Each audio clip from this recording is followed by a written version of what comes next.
Friends, we developed this session because we got feedback from many of you that you wanted help developing your plan to win. And we are about to hear from three different groups about how they've implemented the organizing methods.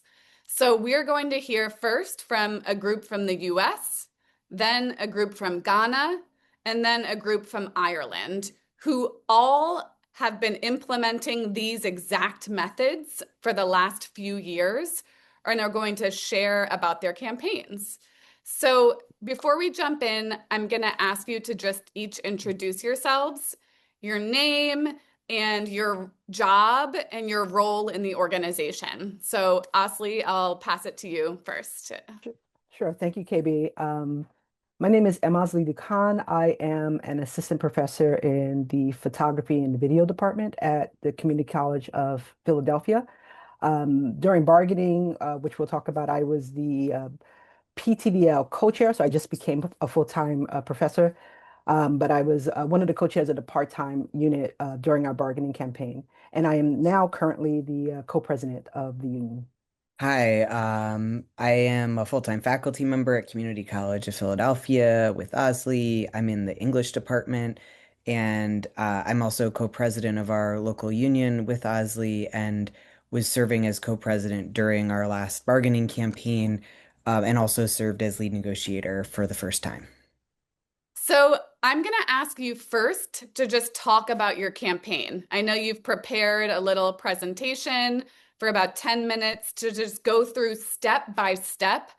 What did it look like to actually put these methods into action? We are leaders in a wall-to-wall union at Community College of Philadelphia. We have three bargaining units of about 1,000 workers. We all bargain together. This includes full-time faculty, part-time faculty, and classified employees who are staff at the college.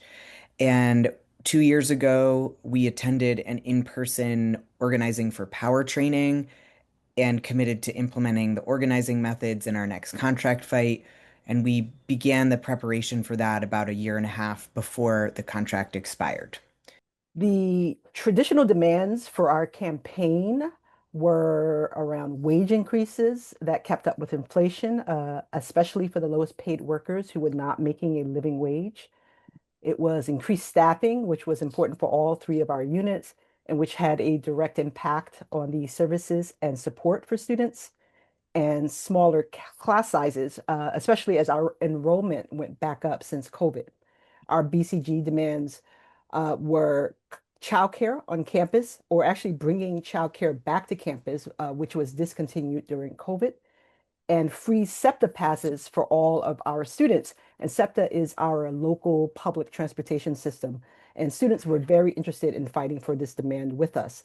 These we felt were the most widely and deeply felt demands that would have a very real impact on everyone involved. So picking our target was a little complicated because the college president didn't have a lot of power because he was on his way out. So we decided to target the chair of the board, Harold Epps, because he was the most powerful decision maker. And we also targeted some folks on our local city council who had influence over the board and board chair because we are publicly funded by the city. So we created a strike escalation plan for our campaign. We had big demands on the table, and we knew to win them, we would probably have to strike. And to do that, we knew we had to build unity and participation with as much as 90% of our entire union to get there. So we planned a series of actions that we thought we could get that would get us to 90%. So our very first step was to identify leaders, meaning people who have followers. We're a union that in the past relied on activists. Those are people who self-select, they show up without anyone asking them. And so this was a big shift to really focus on organic leaders in every department and work area. So this petition was driven by our organic leaders and then run by our members. And after a few months, we hit 66% of our membership signing on to it. And this was a good start, but it revealed gaps in our organizing and where we had high participation, but it also revealed where we had no participation. So after our signature petition was done, we printed a large banner of it, then got a bunch of members together and delivered it to management during our negotiations. It was not received with enthusiasm. We also took our cause and banner to our city hall in Philadelphia for the city council budget hearings, where we advocated for city hall to increase their funding to our college. We also did worksite charting the whole time. This is a way of keeping track of who signed and who didn't sign the petition. And so just in 2.5 months, we hit a majority on our photo petition.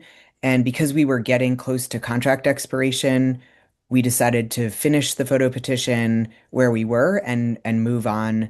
And about 4 weeks later, we reached 64% on our strike pledge. But because we were running out of time, we decided to move on to a strike vote. And we knew the only way we could move forward with a powerful strike was if we reached 85% with our members participating. And so our next step was a strike vote, and we got 87% participation with 97% voting yes to strike. Our management was really afraid of us going on strike, and so they tried to play some legal games to tell us that if we went on strike, they would get it enjoined and made illegal. And so we had some hard organizing conversations with our coworkers about going on strike anyway and taking that risk, and decided as a group that we would strike anyway, and that if the college tried to make it illegal, we would revisit the issue then. Publicly, we called it a cowardly Hail Mary delay tactic. So we decided to have a press conference on campus to launch our strike vote. We invited local politicians, representatives from other unions, and CCP students to come out and support us. So 2.5 hours before we were planning to strike at about 4:30 in the morning, management agreed to all of our core demands. It was a pretty dramatic night. There was a point before that when management tried to divide the bargaining units. They had agreed to huge wage increases for the lowest paid workers, but they still weren't budging on transit passes for students or for the pay demands we had made for adjuncts, our lowest paid faculty. And the bargaining teams took a vote around 2 a.m. To decide to hold out for those important issues, including student transit passes, regardless of what the wage offer was on the table. We had also set a floor for what we needed on wages across the board as a minimum raise for everyone, and management wasn't there yet. And we were able to do this because of the unity and organization we had built through leader ID, through structure tests, but also because students had been a significant part of our campaign, and people on the bargaining team understood, the disastrous impact of selling out students for wages at this moment in the campaign. So here's what we won: $20 an hour minimum wage, 16 to 20% increases for the lowest paid workers in the first year of the contract, including 22% over the life of the contract as a minimum increase for everyone. We won staffing improvements that management had said they would never budge on in a million years. The raises we won were really life-changing for our lowest paid workers, and we built enough power to get management to agree to permissive subjects of bargaining, like free transit passes for students. So I have a couple questions for you. But I'm just watching the love roll in on the chat here. People are saying how inspiring the campaign was, how much amazing work it is.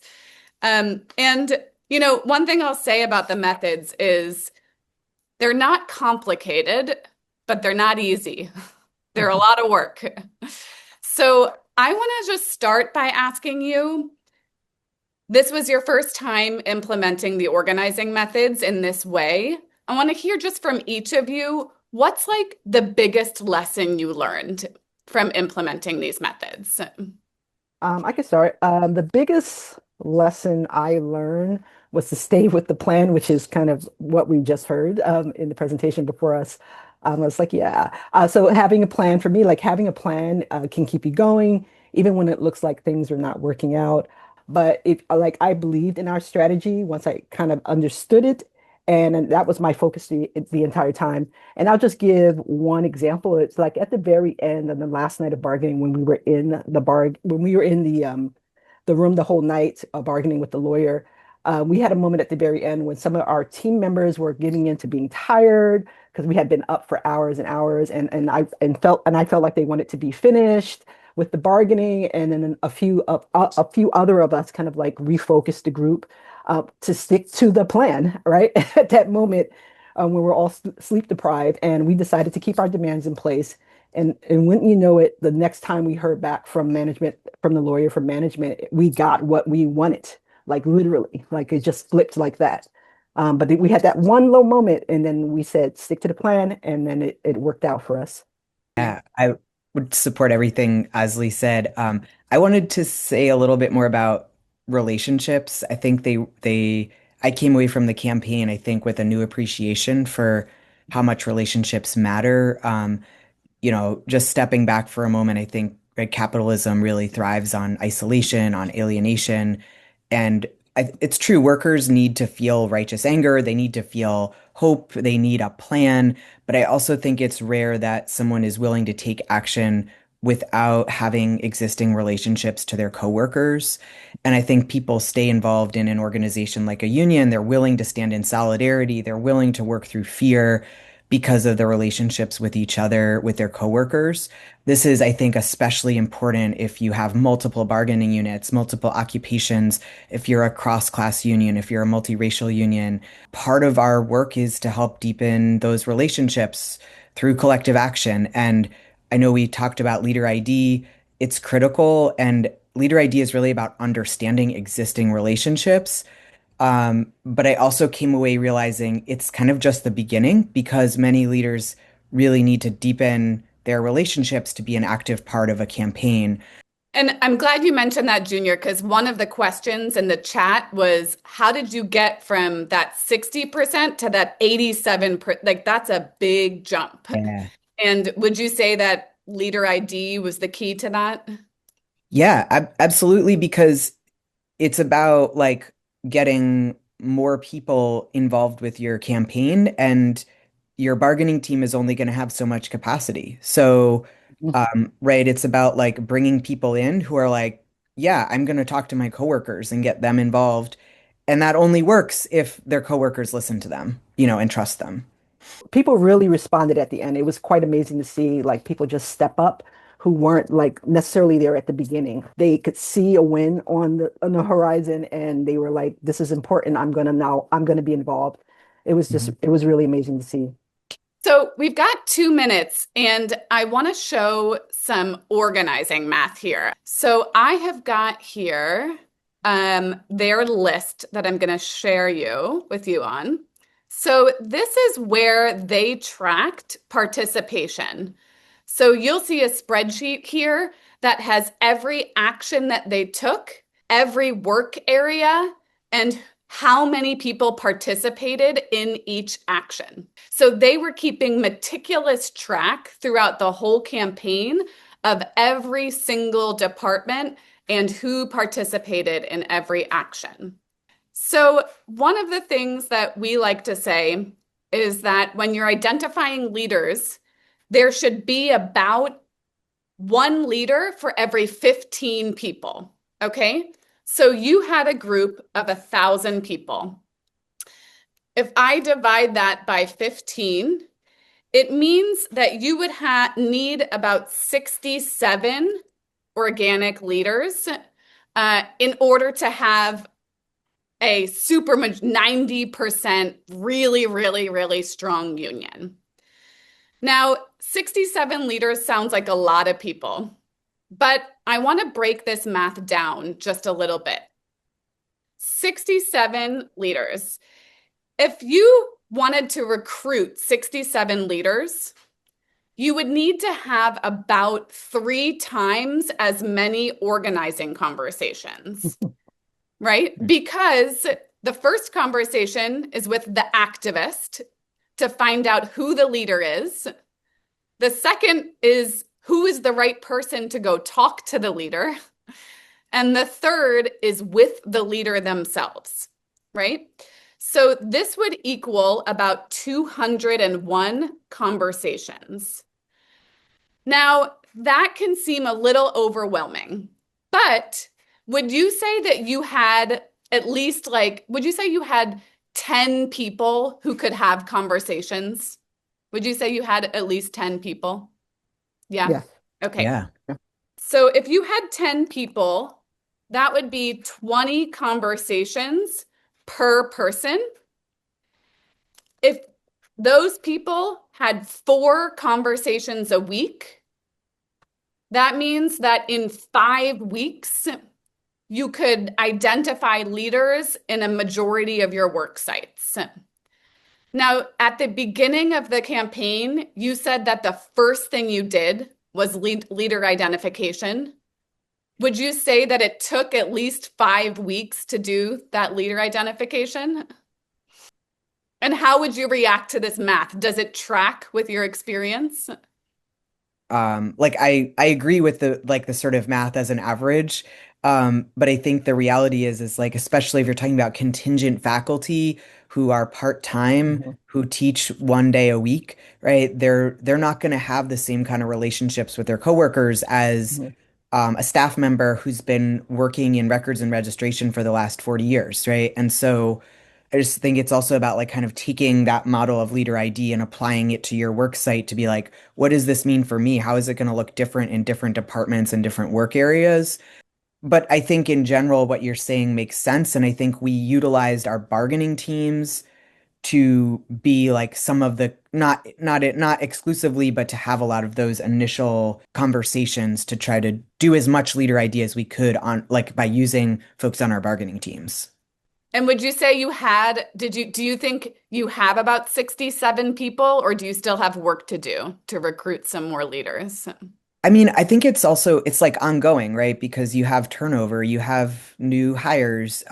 So it's kind of, you can identify leaders once and that's a starting point, but I think the work is always happen like you kind of have to constantly do that leader ID. Yeah. Organizing never ends. Yeah. Thank God, because it's so fun. Okay. So I want to just give a huge shout out to you all. We could talk for hours about this campaign, but I'm so grateful for what you shared. It's truly amazing work that you've done. And I know the O for P community will be following closely on what comes next.